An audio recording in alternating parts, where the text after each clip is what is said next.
All right, good afternoon and welcome to the League of Women Voters Candidate Forum for District 4A. Please join me in welcoming our candidates, Representative Ben Lean and Brian Grammer.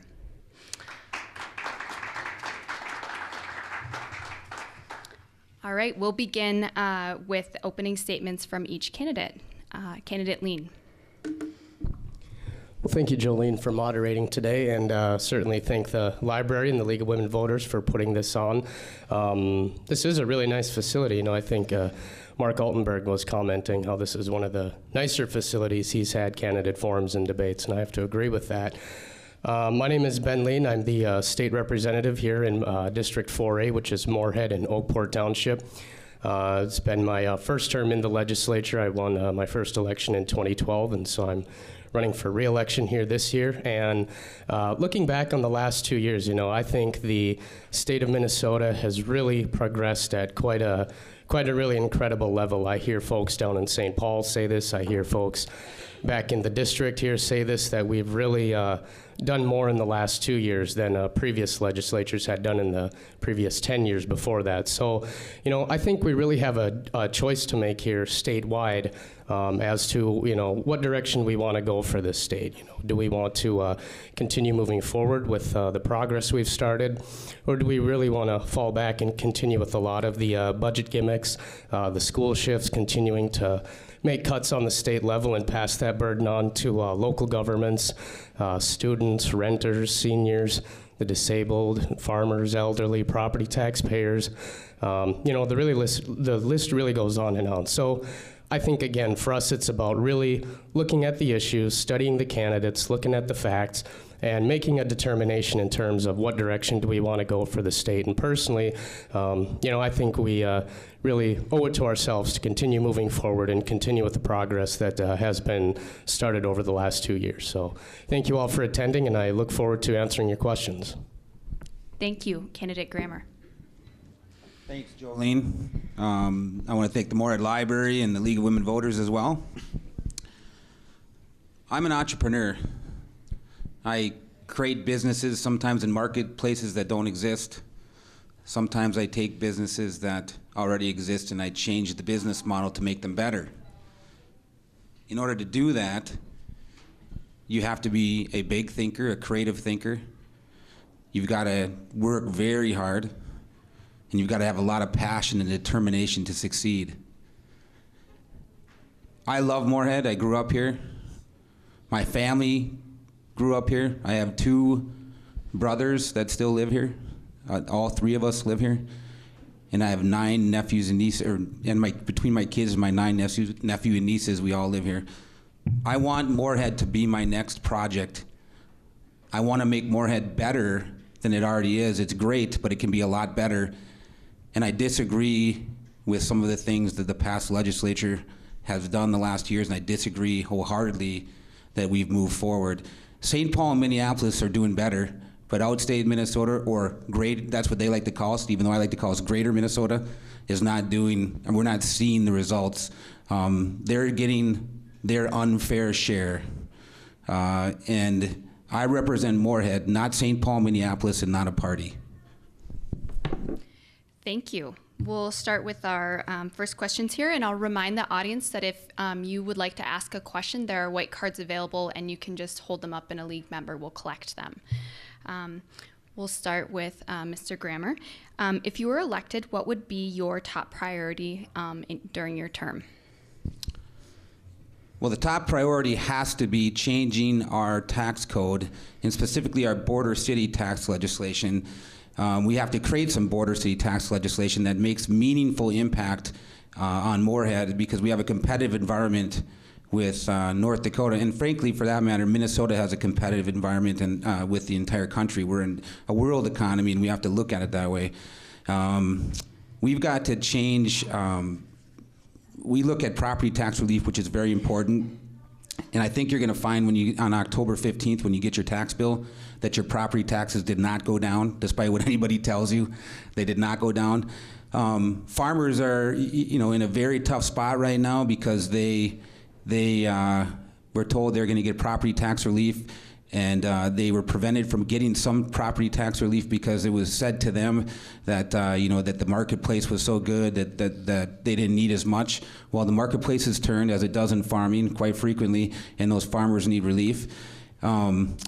But besides property tax relief, we need to create other forms of tax relief for border cities, such as sales and use tax. We need to create demand to get businesses over here.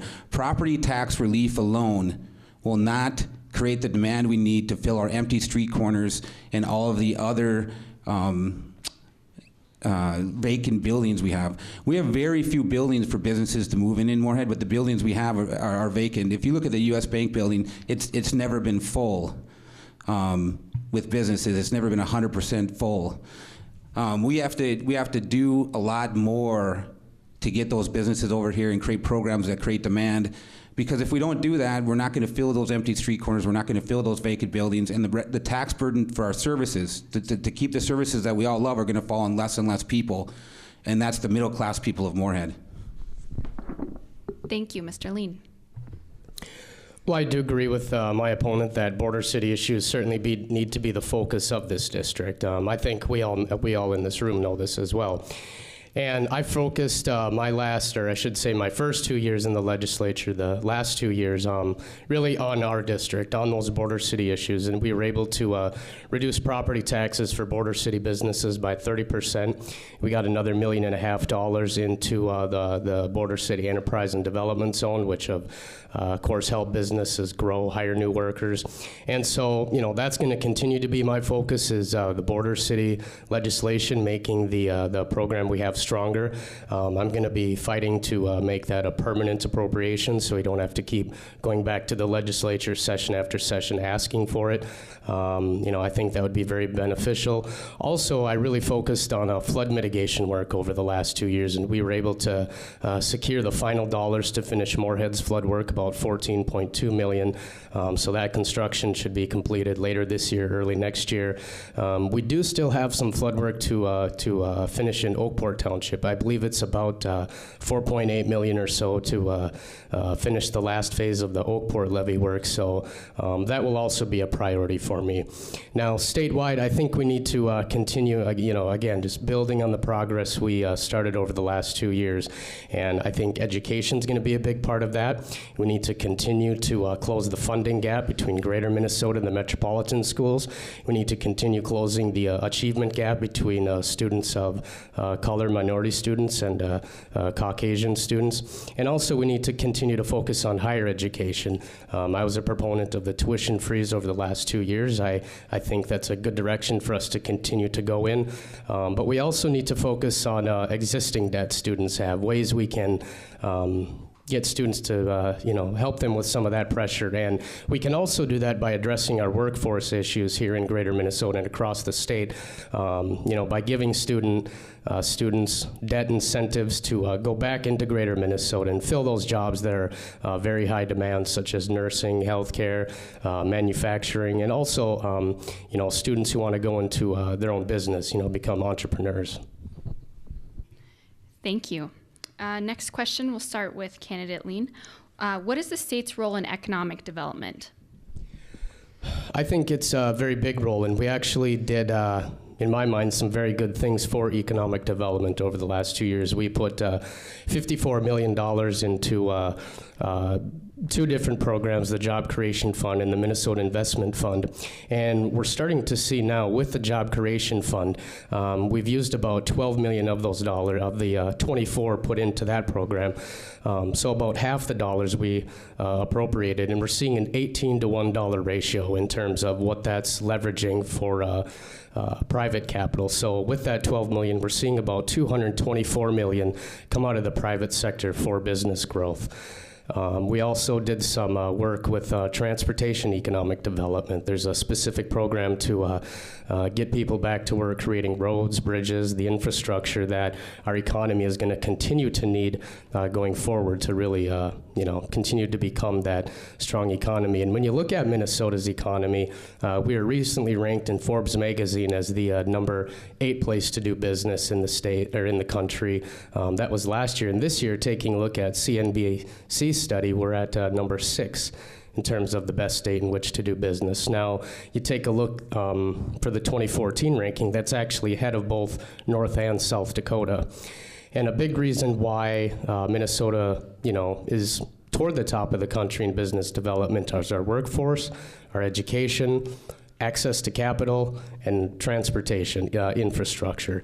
And so, we really hit on those issues of helping businesses access capital, helping businesses leverage private sector capital, really focusing on education from all-day kindergarten all the way up to higher education. And we did do some work with transportation this last session. We put $743 million into transportation, $300 million through a Corridors of Commerce program that's really focusing on state highways, U.S. highways, to really ensure that goods and services can move across the state. So I think there is a role for the state certainly to play in economic development, and I think Minnesota is doing a good job of that, and we need to continue on those positive programs. Thank you. Candidate Grammer. Well, I just heard Ben talk a lot about the state of Minnesota, and all the stuff the state of Minnesota is doing for K-12 education, for job creation. The state of Minnesota has the slowest economic job growth rate in the country right now. The entire country is coming out of the Great Recession, and so many jobs were lost that the only place you can go is up. But there are many, many other places in the country where the job growth rate is much, much higher, so it's easy to use those statistics. More importantly, he keeps talking about the state of Minnesota. What about Moorhead? How many jobs were created from the Job Creation Fund in Moorhead? How many private sector jobs were created in Moorhead? It's interesting, 60% of the people who work in Moorhead work in North Dakota. So if I'm very connected to the entrepreneur world. He just said he wants to create jobs for entrepreneurs, okay? Most of the entrepreneurs I know choose North Dakota. They have access to capital at much greater amounts than you do in Moorhead, because they have tax credit programs where if you make an investment in a primary sector business over there as an individual, you get a tax credit. So people are going to make their investments accordingly. They've got programs that create demand, like those programs for the entrepreneurs. Entrepreneurs don't need buildings, they don't want buildings, they don't want land. So therefore, property tax breaks don't do anything for them, because if their business grows fast enough, they're going to outgrow that space and they're going to have a building they don't need. They don't want the liability associated with the building, and they don't want the insurance costs. They want to take every dollar they have, invest in hiring people, putting it into the business. And that's just one of the disconnects between Ben and I. He doesn't understand that world. I live it. I know what the entrepreneurs want. I know what they seek. I know what they desire. I know what makes them move somewhere versus one location versus another. So the role that government should play in economic development is they should provide stability, simple tax structures, simplicity, programs that you can understand without loopholes, so that they create the structure, the entrepreneurs will come. You create demand, you create programs that entrepreneurs care about, and they'll come. And that's the role government should play.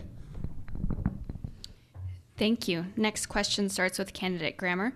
Too many working families cannot afford childcare. What is your solution?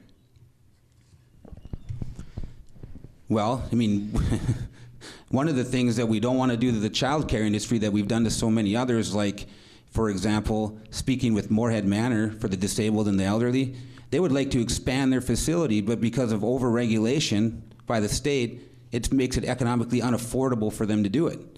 The regulatory environment, they were told by a consultant, the Moorhead Manor, is so egregious in Minnesota that they cannot afford to expand. They wanted to do it and they couldn't. They couldn't cash flow it. They're one of the only facilities in Moorhead that cater to the middle and lower income disabled and elderly people, and it's really unfortunate. They do a great job. So the same goes with childcare. I've heard from many, many childcare providers in Moorhead that forcing them to join a union is causing their expenses to go up and making less and less of them want to be in the childcare business. Again, if we have a shortage of a particular need, whether it be childcare or something else, over-regulating it is not going to make more people want to get into that. It's not going to make them want to start a childcare business.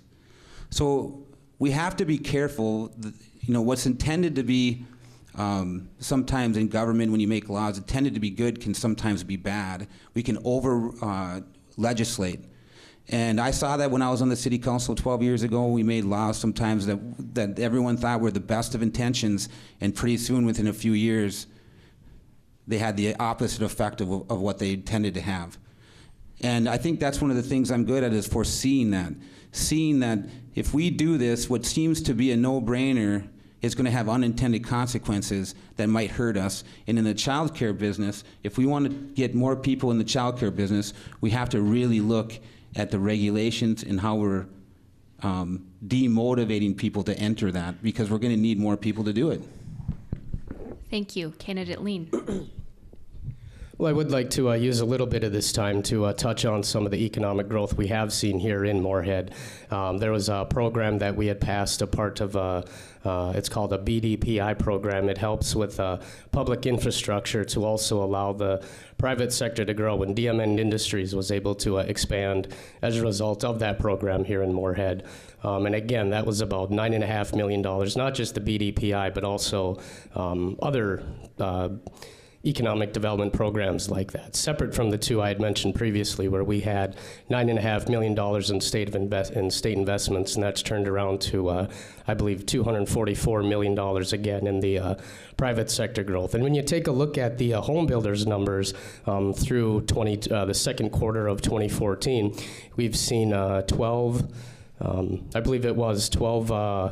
permits for new construction for commercial industrial. Now, this is not quite up to the level we were at last year. Last year we were at 16, but it's certainly a good start to the year. And, I really don't see any slowing down in construction, whether it be the commercial, industrial, or the residential.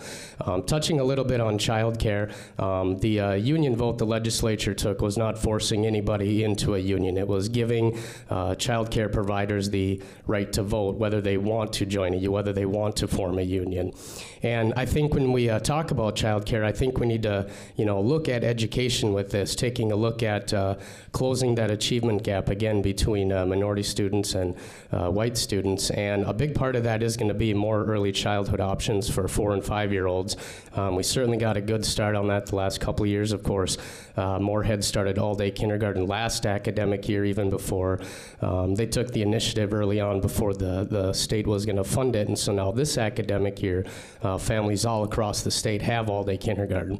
Not only that, but we also provided school lunches for all K-12 students. So they'll not just have, a place to go and learn throughout the day, but also the opportunity to get the nutrition they need to help them learn.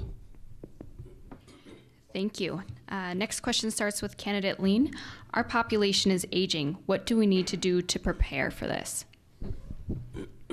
This is, it really is a very important issue, not just for Minnesota, but also the entire country. I know a lot of folks have referred to this as kind of the silver tsunami, or the senior wave coming in with baby boomers, retiring and going into elderly care and long-term care. And we need to get ahead of this.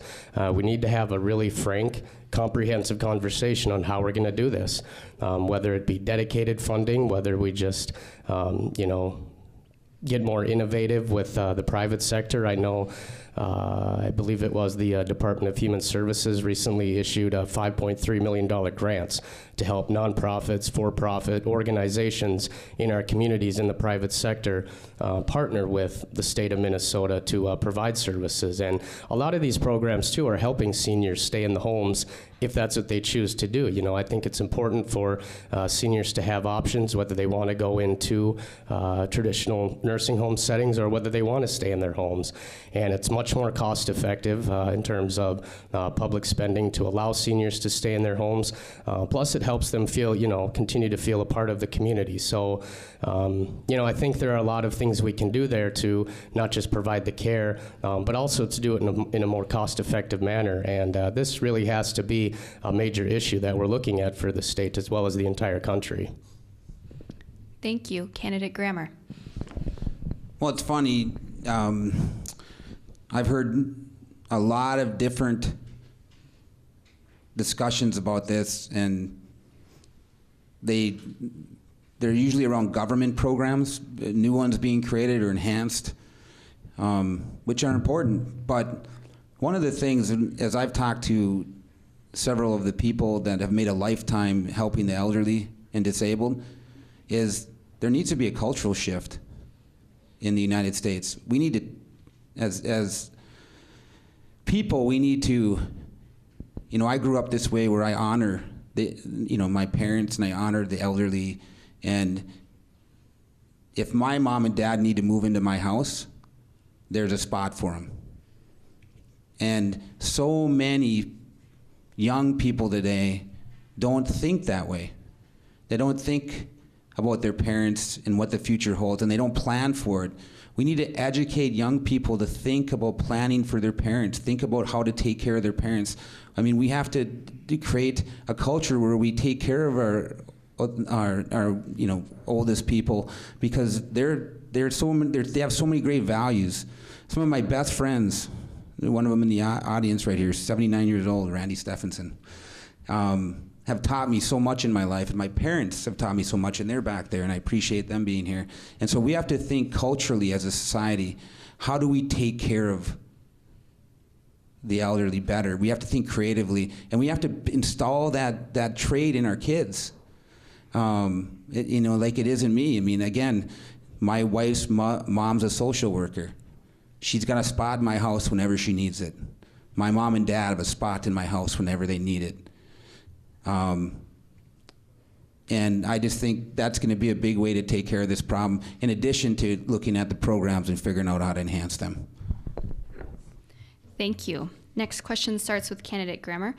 MSU Moorhead recently went through a budget deficit reduction process. What strategies do you anticipate would you implement at the state legislature to support our MnSCU institution? Well, as you may or may not know, I'm a Moorhead State graduate, now Minnesota State University, Moorhead. I'm proud of that school.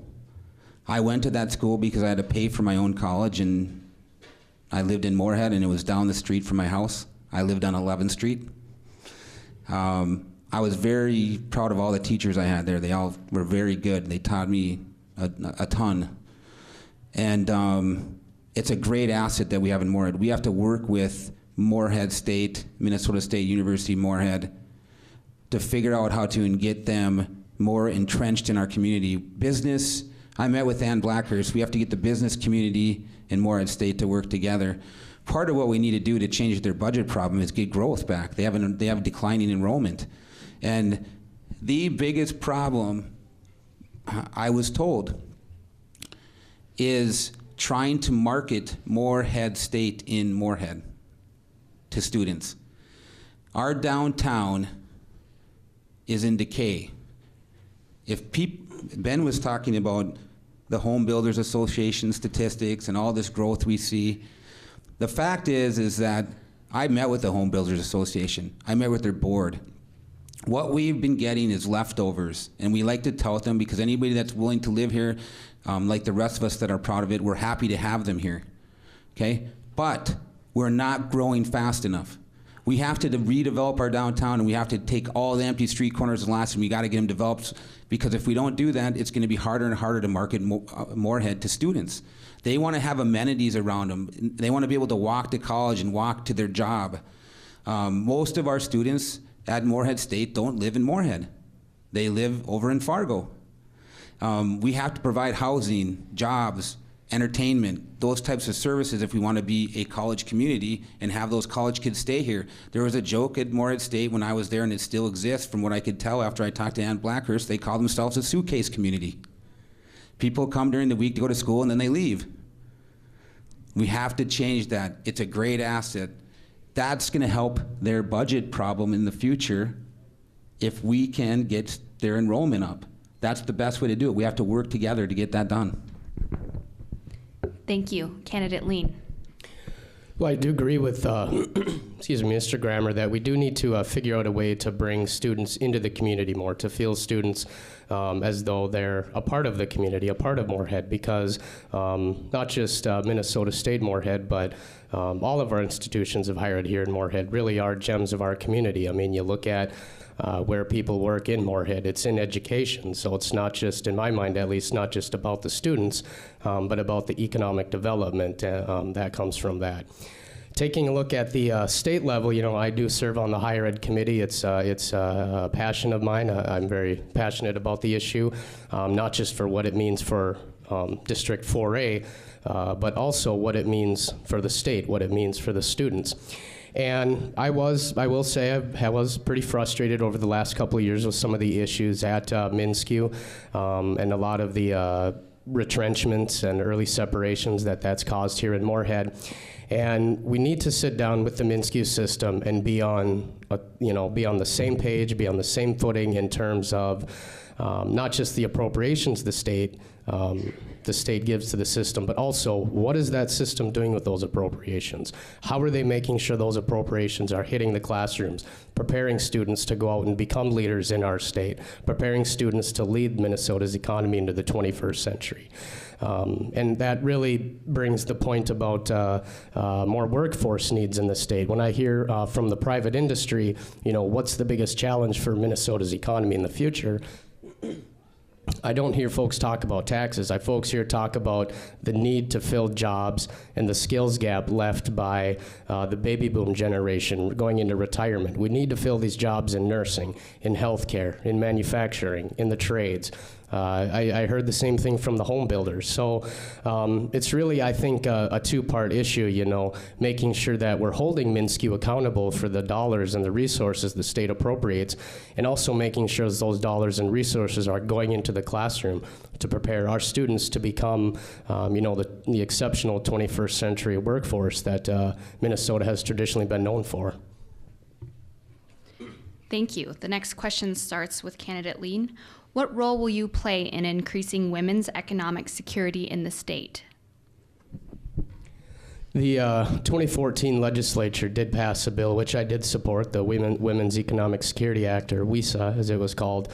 And this is, I think, a really good piece to bring women into the economy. It's going to help women entrepreneurs. It's going to level the playing field in terms of equal pay for equal work. It's also going to help pregnant women, whether it be while they are pregnant or while they're nursing, taking care of the baby, so they can make that transition more smoothly from the hospital, so to speak, to the workforce. So, I think we did some really good things here in the last year for women's economic security, and, I think this needs to be a larger question, or a larger answer, I should say, about what we can continue to do for economic development in the state. There were 3 proposals actually introduced and actually being implemented by DEED, one of which is the Greater Minnesota Job Expansion Program, which is actually going to allow businesses to get sales tax refunds up to 7 years for business expansions they've made.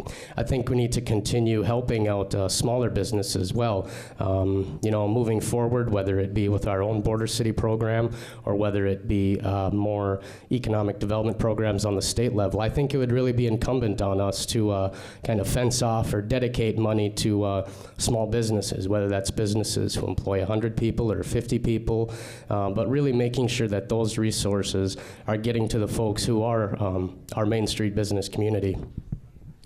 Thank you. Candidate Grammer. Well, anything we can do to help the economic security of women is important. I mean, we need in the future we're going to have a labor shortage. That's just a fact. As the baby boomers leave the workforce, they're a giant part of our population. We're going to need skilled workers. So we need to encourage women, and I've participated in some of these programs, to get into fields that typically haven't been, have typically been dominated by men. For example, technology fields. There's a lot of programs out there. There's a really neat one, and I have it written down at home where I heard this lady talk about, she's got a whole program where she encourages women and they incentivize women and help pay for their college to help them become programmers, engineers, software engineers. And those are high paying jobs. they're good jobs, and those are the types of programs. We need more and more of those programs, and that's a private program. It's not funded by the state. It's funded privately, and they get their own funding, and they do a great job.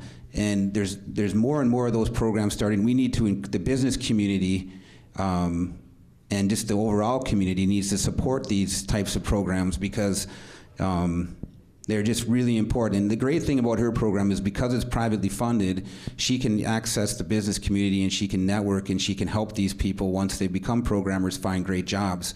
And so again, anything that we can do, I mean, some of the things that Ben talked about were important, and it sounds like they started tackling these issues at the state capitol. And we need to continue those discussions because it's not going to be just we can't just have public answers to solve this problem. They need to be private ones as too, private answers as well. And there's a lot of good private organizations tackling this issue every day because there is a shortage of women in some of the highest paying jobs that have been dominated by men. And I've got 2 daughters. I've got triplets that are 9, 2 daughters and a boy. And my daughters are very important to me. I also have a wife that's way smarter than me. She's got a lot more education than I do, and she's a school psychologist and a special education coordinator, and she is a pretty special person. So, I mean, women issues are very important to me, and one of the things besides this that I want to address at the state capitol is stricter penalties for abuse of women in Minnesota. We have very lenient laws compared to other states as far as prosecuting people and what kind of sentences they get for abusing women. And when I was at my last company, one of our top nonprofits that we supported was the Rape and Abuse Crisis Center. And so all of those issues are very, very important to me, and I take it personal when I see attack ads go out against me that are blatantly false and slanderous about how I feel about women and women's health issues. So I'm very much on board. Thank you. Next question starts with candidate Grammer. Many Minnesotans are paying more than they can afford for housing. What will you do to address the affordable housing issue? The affordable housing issue is an issue all over the United States, not just in Minnesota. And a lot of that has to do with the cost of building houses and the regulatory environment that we put on the cost of building houses. One small example of that is a law that they passed in Minnesota to require commercial grade sprinkler systems in the building of new homes. That added, if you talk to anyone, and I actually have a business that I support, it's a small one-person contractor that I helped get his business off the ground in Oakport Township. I'm a silent partner of his. If you ask him or any of his friends that build houses, there's $10,000 added on the cost of building the house from that one regulation that does not exist in almost any other state but Minnesota. Why? Here's why. Somebody said it's safer. Okay, but if you look at the stats, the number of houses that burned down or that wouldn't have burned down if they would have had a commercial grade sprinkler system in it, it's absolutely ludicrous that we put this on. So let's keep regulating things to the nth degree like that so that people are homeless, because that's much safer to be homeless, right, than to have a commercial grade sprinkler system in your house. It doesn't make any sense. And this is what Ben voted for in the last legislative session. This is just one of many things that we have to change. We have to stop looking at problems through a microscope, and we have to think of the unintended consequences when we try to do something for the good and how it might end up being for the bad. Thank you. Candidate Lean. Well, the decision on mandating sprinklers in new home starts was actually made before I was in the legislature. I actually signed 3 bills over the last couple of years to repeal this mandate for new commercial grade sprinkler systems in housing starts. So I certainly agree with Mr. Grammer that it is an issue we need to address, and no, I don't support it actually. But I think, taking a look at homelessness on a broader perspective, I did sign legislation that appropriated $100 million for grants statewide that organizations can apply for statewide for supportive housing in our communities. And I did some research. I know there's been some controversy in Moorhead lately with a local organization applying for one of these grants and wanting to build one of these facilities in Moorhead. And so I did some research, and I found that actually the state of Utah, traditionally conservative state, at least in my mind, actually found that it's much more cost effective to the state to build supportive housing and provide folks that live in these facilities with case managers than it is to have these folks going through our jail system, our detox system, emergency medical care system, the emergency shelters. It costs roughly $17,000 on the taxpayer per person on the taxpayers to be continuing to support folks through emergency services versus $11,000 to provide permanent housing for them. And when you talk about homelessness and you talk about poverty issues, housing is the fundamental issue that we need to address here. I mean, if folks don't have a safe place to stay, if folks can't put down a permanent home address, it's much more difficult for them to get job applications out. It's much more difficult for them to, be presentable for job interviews. So this is a big issue that we do need to continue to address. And with a vacancy rate in Moorhead right around 2.3%, housing and homelessness is an issue. Even if we don't see it every day, it is an issue in our community. And, this is something that we need to be creative on to address. Thank you. Candidate Grammer?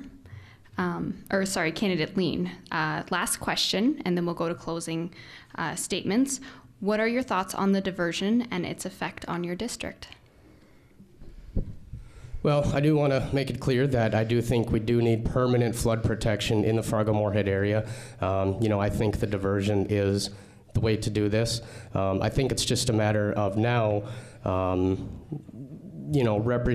shouldn't say representation on the diversion authority, but equal partnership on this project. There's, of course, been controversy after controversy on this issue, and, we really need to all be on the same page on a final solution for this project. I do think this project does need to be built. I do think it will be built, but we all need to make sure that on both sides of the river, both sides of the state, we're in agreement on how this is going to move forward.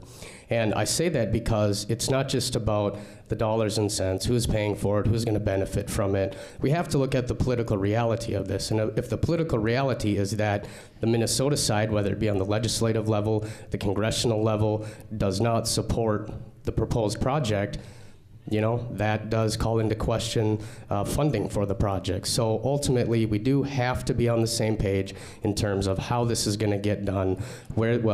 I think we all know where the actual diversion channel is going to be, but more so where the staging area is going to be, where the tieback levee is going to be.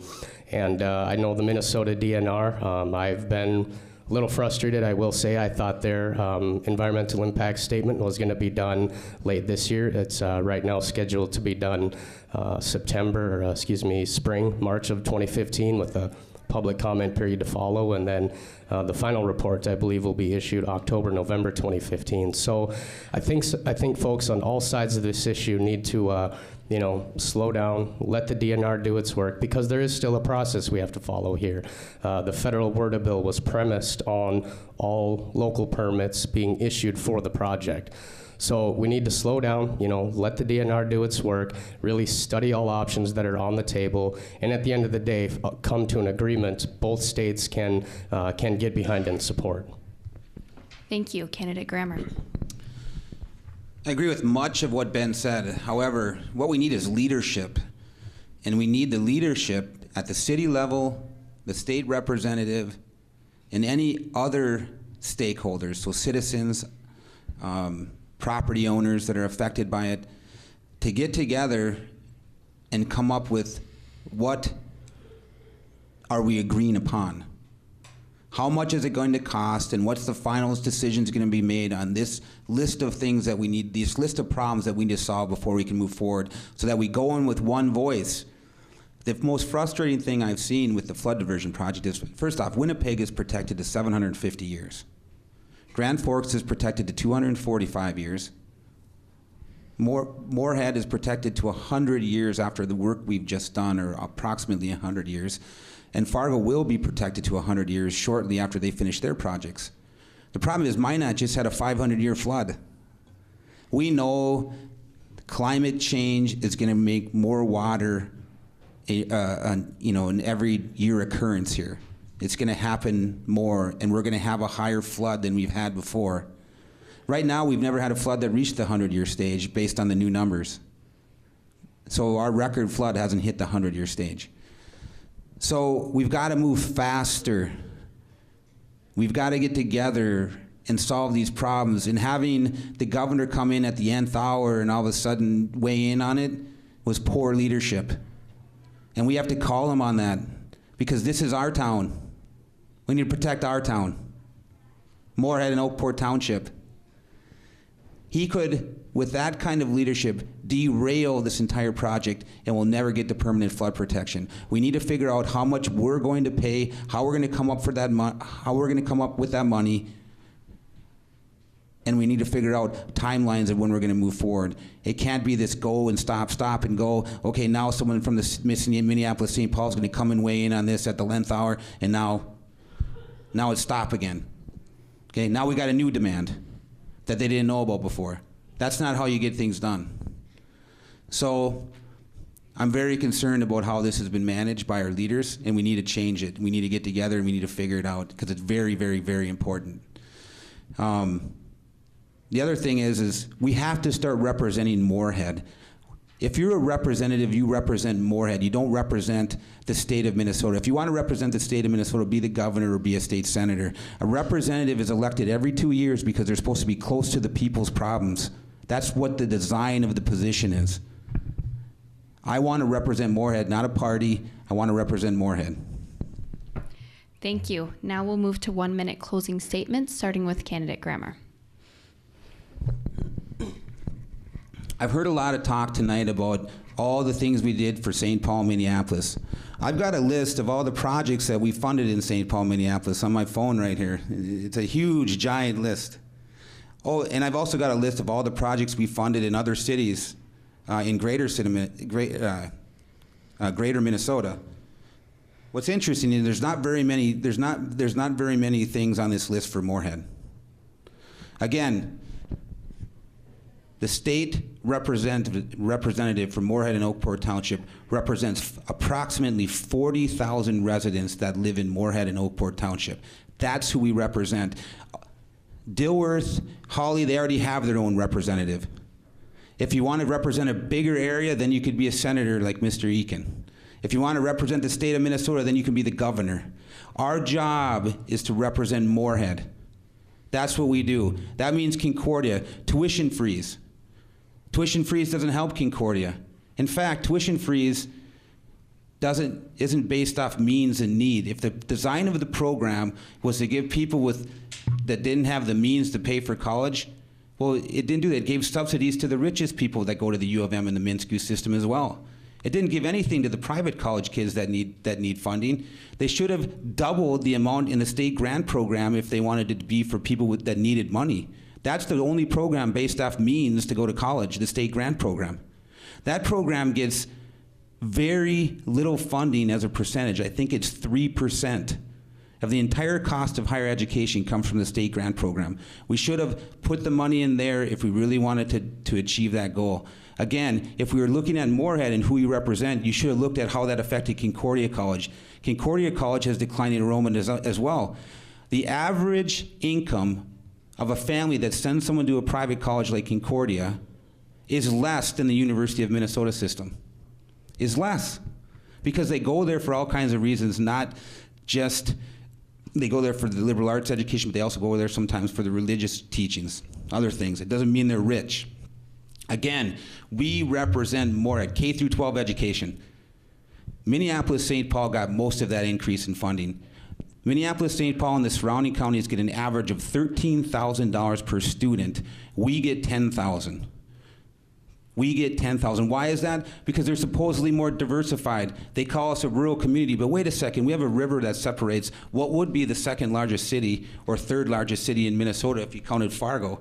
We have urban problems and suburban problems just like Minneapolis, St. Paul. You just heard Bill Tomhave talk about 50 different languages represented in the school district. We have to change the discussion. That's what I do as an entrepreneur. We change them from pigeonholing us. We discuss with them how they're wrong, and then we get that fair funding. Do you know that we're gonna have a referendum in Moorhead now for the schools pretty soon, more than likely to cover a budget deficit? If we had that $3,000 per student that we should have, that equitable funding that we don't have, then we wouldn't have to have a referendum. Okay, again, we represent Moorhead, not the state of Minnesota as a representative. And that's what I'll do when I go down there. Thank you, Candidate Lean. Well, thank you again, Jolene, for moderating today, and I do want to again thank the league and the library for hosting us. This is, again, a really nice facility to do these candidate forums. And thank you all for coming out, asking us questions, take time out of your day to hear from us, Mr. Grammer and myself, about our ideas and what we want to do for Moorhead and for the state of Minnesota. And at the end of the day, you have to look at the results. And the results are that $33.2 million in new funding came into District 4A, whether that's direct property tax relief, LGA, K-12 funding, higher ed tuition freezes, and the state grant program. You take a look at the bonding dollars for the flood work, the bonding dollars at M-State for their transportation facility expansion, $33.2 million in new dollars. And so when I talk about progress, this is what I'm talking about. When I talk about the work the legislature did over the last 2 years, this is what I'm talking about. And we made great efforts over the last 2 years to really fight for Greater Minnesota. And if you talk to metropolitan folks or suburban folks, you'll hear that. They were pretty frustrated, actually, over the last 2 years. They felt, especially with K-12 funding, that they got the short end of the stick, that they got railroaded by Greater Minnesota. So again, when you look at the results, I think it's evident that the state is moving forward. We have the 5th fastest growing economy in the country, more jobs than ever before we've had in the state, and we completely turned around the budget deficit, owing $627 million on the state budget, another $800 million to K-12 schools. We completely reversed that, paying back the schools, stopping the gimmicks, stopping the shifts, doing budgeting in an honest, responsible manner. And so I think, again, the choice is clear what direction we want to go as a state. And certainly November 4th, you'll all have your opportunity to make that choice. So thank you all again. I appreciate your time. Thank you.